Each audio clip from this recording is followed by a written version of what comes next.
തെരഞ്ഞെടുപ്പിൽ സമദൂര നിലപാടായിരിക്കും സ്വീകരിക്കുക എന്ന ദക്ഷിണ കേരള മഹായിടവക. മോഡറേറ്ററായിരുന്ന ധർമ്മരാജ് റസാലത്തിന്റെ ഭാര്യ സ്വതന്ത്ര സ്ഥാനാർത്ഥിയായി നാമനിർദ്ദേശ പത്രിക സമർപ്പിച്ചതിൽ സഭാ നേതൃത്വത്തിന് യാതൊരു ഉത്തരവാദിത്വവുമില്ല. കാരക്കോണം മെഡിക്കൽ കോളേജിലെ സംവരണം എടുത്തുകളഞ്ഞത് സർക്കാരിന്റെ അറിവോടെയാണ്. ദക്ഷിണ കേരള മഹായിടവകയിൽ ഭിന്നിപ്പുണ്ടാക്കി രാഷ്ട്രീയ നേട്ടമുണ്ടാക്കാമെന്ന മുന്നണികളുടെ ആഗ്രഹം വിലപ്പോകില്ലെന്നും തെരഞ്ഞെടുപ്പിൽ സഭയ്ക്ക് കൃത്യമായ രാഷ്ട്രീയ നിലപാടുണ്ടായിരിക്കുമെന്നും administrative secretary T Praveen news 18 പറഞ്ഞു. തിരുവനന്തപുരത്ത് തെരഞ്ഞെടുപ്പ് ആവേശം അതിൻ്റെ പാരമ്യത്തിലാണ്. ശക്തമായ ത്രികോണ മത്സരം നടക്കും എന്ന് പറയുമ്പോഴും 25% വരുന്ന ക്രൈസ്തവ ന്യൂനപക്ഷത്തിന്, പ്രത്യേകിച്ച് നാടാർ സമുദായത്തിൻ്റെ വോട്ട് ആർക്കായിരിക്കും എന്ന ചോദ്യമാണ് എല്ലാ മുന്നണികളുടെയും ഭാഗത്ത് നിന്ന് ഉയരുന്നത്. അതിൽ കൃത്യമായ ഉത്തരം നൽകിക്കൊണ്ട് ദക്ഷിണ കേരള മഹായിടവകയുടെ അഡ്മിനിസ്ട്രേറ്റീവ് സെക്രട്ടറിയായ ഡോക്ടർ ടി പ്രവീൺ ന്യൂസ് 18 ചേരുന്നു. വലിയൊരു ആവേശമാണ് ഈ തെരഞ്ഞെടുപ്പിൽ, പ്രത്യേകിച്ച് ത്രികോണ മത്സരമാണ്.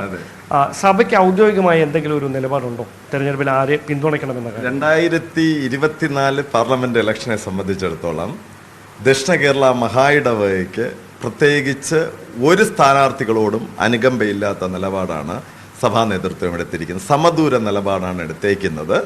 എന്നാൽ നമുക്ക് നിയമസഭാ ഇലക്ഷനും നമുക്ക് തീർച്ചയായിട്ടും നമുക്കൊരു നിലപാട് CSI സഭയ്ക്ക് ഉണ്ടായിരിക്കുന്നത്. അല്ല, ഇത്തവണ അങ്ങനെ ഒരു നിലപാടെടുക്കാനുണ്ടായ സാഹചര്യം എന്താണ്? ഇല്ല, പല രീതിയിലുള്ള വാർത്ത. ഇപ്പോൾ നമ്മുടെ ഇന്ത്യയുടെ തന്നെ രൂപതകളിൽ ജനസംഖ്യ കൊണ്ട് ഏറ്റവും വലിയ രൂപതയാണ് ദക്ഷിണ കേരള മഹായിടവക. മറ്റേത് ക്രൈസ്തവ വിഭാഗത്തിനും ആ ഉത്തരവാദിത്വം ഏറ്റെടുക്കാൻ സാധിക്കില്ല. കാരണം ജനസംഖ്യ കൊണ്ട് രജിസ്റ്ററിൽ ഏകദേശം 8.5 ലക്ഷം ജനങ്ങളും 670ഓളം സഭകളും 750ഓളം മിഷണറിമാരെയും സംഭാവന ചെയ്ത ഒരു വലിയ സഭയാണ് ദക്ഷിണ കേരള മഹായിടവക. ദക്ഷിണ കേരള മഹായിടവക ഇത്രയധികം ജനസംഖ്യ ഉള്ളത് കൊണ്ട് തന്നെ അതിനനുസരിച്ചുള്ള ഭിന്നിപ്പും ഇതിനിടയിലുണ്ട് എന്നുള്ളതാണ് വാസ്തവം.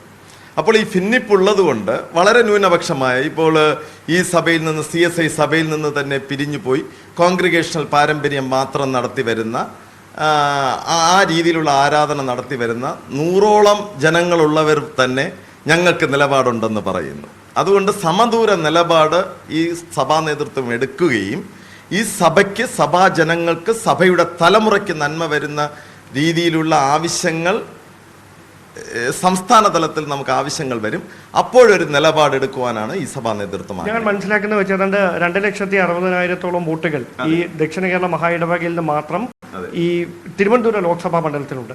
അവിടെ തന്നെ നെയ്യാറ്റിൻകരയിലും പാറശാലയിലുമാണ് ഏറ്റവും വലിയൊരു സ്വാധീനമുള്ള ഒരു മേഖലയും കോവളത്തുമുണ്ട്. ഓക്കെ, അപ്പോൾ അങ്ങനെ വരുമ്പോൾ ഈ ഷേർലി റസാലം, നേരത്തെ മോഡറേറ്ററുടെ ധർമ്മരാജ് റസാലത്തിന്റെ ഭാര്യ, മത്സരരംഗത്തേക്ക് ആദ്യഘട്ടത്തിൽ വരുന്ന ഒരു സാഹചര്യം ഉണ്ടായതിന്റെ കാരണം എന്താണെന്നാണ് നോക്കൂ. അങ്ങനെ ഒരു അഡ്രസ്സ് നിങ്ങൾ ദൈവത്തെ ഓർത്ത് പറയല്ലോ. ഒരു ഗവൺമെന്റ് ഉദ്യോഗസ്ഥൻ അദ്ദേഹത്തിൻ്റെ ഔദ്യോഗിക പദവിയിലിരിക്കുമ്പോൾ ആ പദവിയിൽ അദ്ദേഹത്തിന് ആ ഓഫീസിൽ പല കാര്യങ്ങളും ചെയ്യുവാൻ സാധിക്കും. അദ്ദേഹം റിട്ടയർഡായി കഴിഞ്ഞാൽ അദ്ദേഹത്തിന് പിന്നെ ആ ഓഫീസിൽ വേറൊരു കാര്യവുമില്ല. നമ്മുടെ അഭിവന്ദ്യ മോഡറേറ്റർ തിരുമേനി ആയിരുന്നു ധർമ്മരാജ് റസാലം എന്നുള്ള കാര്യത്തിൽ മാറ്റമില്ല. ആതുര ശുശ്രൂഷ പ്രവർത്തനങ്ങളും ജീവകാരുണ്യ പ്രവർത്തനങ്ങൾ കൊണ്ട് സഭയെ നന്മയിലേക്ക് നയിച്ചു എന്നുള്ള കാര്യത്തിലും മാറ്റമില്ല. പക്ഷേ ഈ നോമിനേഷൻ കൊടുത്തത്, ഒരു സ്വതന്ത്ര സ്ഥാനാർത്ഥിയായി നോമിനേഷൻ കൊടുത്തത് നമുക്ക് ഏവർക്കും അറിയാവുന്ന കാര്യമാണ്. അതിന് ഈ സഭാ നേതൃത്വവുമായിട്ട് യാതൊരു പങ്കുമില്ല, സഭാ ജനങ്ങൾക്കും യാതൊരു പങ്കുമില്ല. അത് തികച്ചും അവരുടെ വ്യക്തി സ്വാതന്ത്ര്യമാണ്. ആ വ്യക്തി സ്വാതന്ത്ര്യത്തിന്റെ അടിസ്ഥാനപ്പെട്ടാണ് അവർ നോമിനേഷൻ കൊടുത്തു എന്നാണ് മനസ്സിലായത്. അങ്ങനെ വരുമ്പോൾ ഈ EDയുടെ ഒരു അന്വേഷണം ധർമ്മരാജ് റസാലത്തിനെതിരെ നടക്കുന്നുണ്ടായിരുന്നെന്നും അതിൽ ഭയം പൂണ്ടാണ് ഇത്തരമൊരു നിലപാടെടുത്തതെന്നും ഒക്കെയുള്ള ഒരു വ്യാഖ്യാനങ്ങളും അഭ്യൂഹങ്ങളൊക്കെ പ്രചരിക്കുന്നുണ്ട്. ഇതിൽ എന്തെങ്കിലും അടിസ്ഥാനം? തികച്ചും വ്യാജ പ്രചരണമാണ്. ഇപ്പൊ മീഡിയാസ് നിങ്ങൾക്ക് കണ്ടുപിടിക്കാവുന്നതേ ഉള്ളൂ. 2017-18 കാലഘട്ടത്തിലെ കാരക്കോണം മെഡിക്കൽ കോളേജ് അഡ്മിഷന് സംബന്ധപ്പെട്ട ഒരു ED അന്വേഷണം വന്നു. അത് മറ്റാരും കൊടുത്തതല്ല. നമ്മുടെ സഭയിലെ തന്നെ ന്യൂനപക്ഷമായ സഭാവിരുദ്ധരായ ചിലരുടെ പരാതിയിന്മേലുള്ള ഒരു അന്വേഷണമാണ് ED അന്വേഷണമായിട്ട് വന്നത്.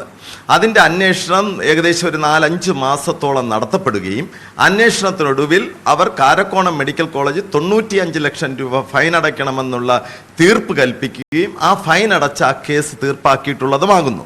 അതിനുശേഷം മോഡറേറ്റർ പദവിയിലിരുന്നപ്പോഴും അദ്ദേഹത്തെ ആ കേസ് തീർപ്പാക്കിയതിനു ശേഷം മറ്റൊരു കേസ് ഈ സഭയ്ക്ക് വന്നിട്ടില്ല എന്നുള്ളതാണ് യാഥാർത്ഥ്യം. പിന്നെ ഈ സഭാ നേതൃത്വത്തിനെതിരെ വീണ്ടും പഴയ സഭാവിരുദ്ധർ ചില പരാതികൾ കൊടുത്ത അടിസ്ഥാനത്തിൽ എന്നെ തന്നെ ED ഓഫീസർമാർ വിളിച്ചു വരുത്തിയിട്ട് പറഞ്ഞത് പരാതികളുണ്ട്, അതിൽ യാഥാർത്ഥ്യമുണ്ടോ എന്ന് അന്വേഷിക്കാനാണ് വിളിച്ചു വരുത്തിയത്.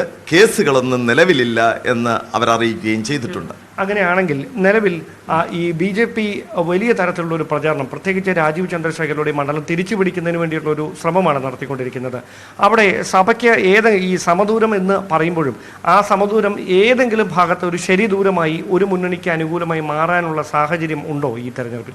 ഞാൻ സമ്മതിദാനാവകാശം ഓരോരുത്തരുടെ അവകാശമാണ്. വ്യക്തികളെ മനസ്സിലാക്കി, പാർട്ടിയെ മനസ്സിലാക്കി, അവരുടെ സമ്മതിദാന അവകാശം നിയോഗിക്കുവാൻ ഉള്ള ഒരു ഏർപ്പാടാണ് സഭാ നേതൃത്വം ചെയ്തു വരുന്നത്. സഭാധ്യക്ഷന്മാർ